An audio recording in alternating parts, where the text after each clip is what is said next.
ধৰক আপোনাৰ এটা সংগঠন আছে আৰু মই আপোনাক ফোন কৰিলোঁ আৰু ক'লোঁ যে আপোনাৰ সংগঠনত মোৰ সৰু ভাইটিটোক এড কৰাই দিয়ক বা জইন কৰক। তেতিয়া আপুনি অভিয়াছলি সুধিব যে মোৰ ভাইটিয়ে কৰে কি বা মোৰ ভাইটিৰ আচলতে নৰ্মছ বা কোৱালিফিকেশ্যন কি আছে।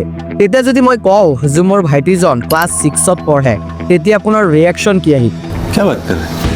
কিন্তু আপুনি জানেনে যে আজিৰ দিনত আমি যিজন মুখ্যমন্ত্ৰী পাইছোঁ doctor Himanta Biswa Sarma literally class 6ত joining কৰি পেলাইছিলে আসু অৰ্থাৎ অল আছাম ষ্টুডেণ্ট ইউনিয়ন। আৰু এইটো কথাও সঁচা যে মোৰ এজন সৰু ভাইটি আছে ক্লাছ 6ত পঢ়ে আৰু মই তাক চাওঁ আৰু ভাবি থাকোঁ যে এনেকুৱা এজন ল'ৰা যদি সংগঠনত যোগদান কৰিব পাৰে ইমান সৰু বয়সত, সেই ল'ৰাজন ডাঙৰ হ'লে কিমান ভয়ংকৰ আৰু কিমান বিপ্লৱী হ'ব পাৰে।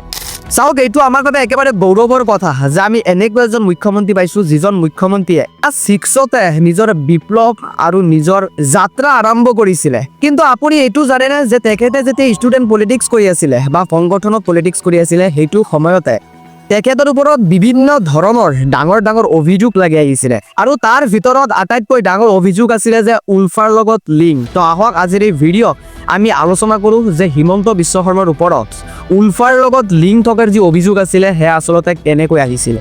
You see, when ULFA was formed, these are the people who form ULFA. Now, except one individual who is now leading the anti-talk faction of ULFA. এতিয়া মই আপোনাক যিমানবোৰ ডেটা কম বা যিমানবোৰ ফেক্ট আপোনাৰ সন্মুখত মই ৰাখিম, প্ৰতিটো সঠিক আৰু শুদ্ধ আৰু ইয়াৰ চ'ৰ্চ মই ডিছক্ৰিপশ্যনত দি দিছোঁ। আপুনি তাত গৈ লিংকত ক্লিক কৰি গোটেইবোৰ চ'ৰ্চ ক্ৰছ ভেৰিফাই কৰিব পাৰে। হিমন্ত বিশ্ব শৰ্মা যেতিয়া আৰম্ভণিতে গুৱাহাটীৰ কামৰূপ হায়াৰ ছেকেণ্ডেৰী স্কুলত পঢ়ি আছিলে, সেইটো সময়তে জইন কৰিছিলে অল আছাম ষ্টুডেণ্ট ইউনিয়ন অৰ্থাৎ আসু। আৰু তেতিয়া তেওঁ ক্লাছ 6ত পঢ়ে আৰু সেইটো সময়তে অসমত এটা মিলিটেণ্ট গ্ৰুপৰ সৃষ্টি হয়, ULFA United liberation front of Assam. যি গ্ৰুপটোৱে নেকি দাবী কৰিছিলে যে অসমখন এটা ছেপাৰেট দেশ হ'ব লাগে, অৰ্থাৎ ভাৰতৰ পৰা অসমখন গুচি যাব লাগে আৰু ছেপাৰেটলি এটা দেশ বা কাণ্ট্ৰি হ'ব লাগে। আৰু এই গ্ৰুপটোৱে সদায় হাতিয়াৰপন্থীক বিশ্বাস কৰিছিলে, মানে ৱেপন মাৰপিট, এক কথাত ক'ব গ'লে ভায়লেশ্যনক ছাপোৰ্ট কৰিছিলে। আৰু চন 1990 আহোঁতে আহোঁতে এই গ্ৰুপটোত ভাৰত চৰকাৰৰ দ্বাৰা অৰ্থাৎ ইণ্ডিয়া গভৰ্ণৰ দ্বাৰা এটা গ্ৰুপ বুলি ঘোষণা কৰি দিয়া হয়।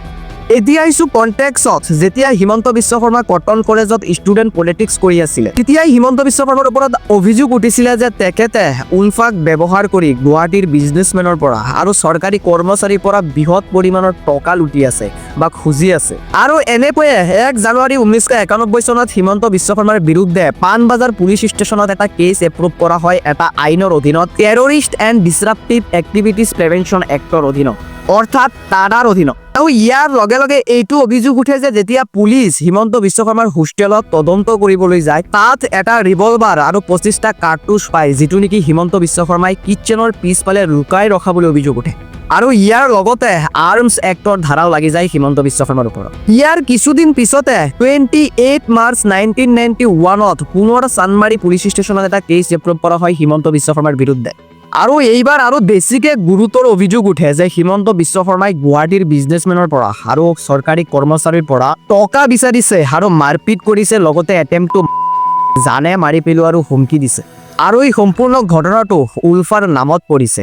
আৰু এই ঘটনাটোৰ পিছত পুলিচে হিমন্ত বিশ্ব শৰ্মাক এৰেষ্ট কৰে আৰু 15 দিন পুলিচ কাষ্টাডিত থাকে। ফেব্ৰুৱাৰী 1991ত এজন লিডাৰ মনাবিন্দ্ৰ শৰ্মাক দিন দুপৰে দিয়া হয়। আৰু অভিযোগো প্ৰফুল্ল কুমাৰ মহন্তই কয় যে হিমন্ত বিশ্ব শৰ্মাই উলফাক ব্যৱহাৰ কৰি মনাবেন্দ্ৰ শৰ্মা আৰু পিছলৈ গৈ উলফাৰে এটা ফিকশ্যন উলফা আয়েও এইটো প্ৰকাশ কৰে যে হিমন্ত বিশ্ব শৰ্মাই উলফাক ব্যৱহাৰ কৰি সময়ে সময়ে পলিটিকেল কৰাই আহিছে।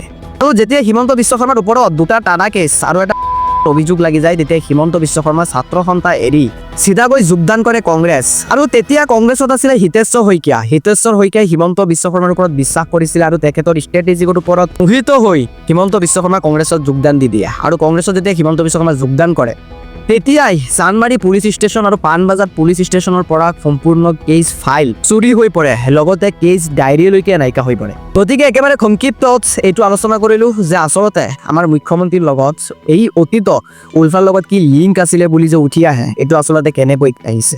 ভিডিঅ'টো শেষলৈকে চোৱাৰ বাবে বহুত বহুত ধন্যবাদ। পুনৰ কৈছোঁ যে সম্পূৰ্ণ ৰেফাৰেঞ্চ বা চ'ৰ্চ ডিছক্ৰিপশ্যনত আছে, আপুনি গৈ ক্ৰছ ভেৰিফাই কৰিব পাৰে।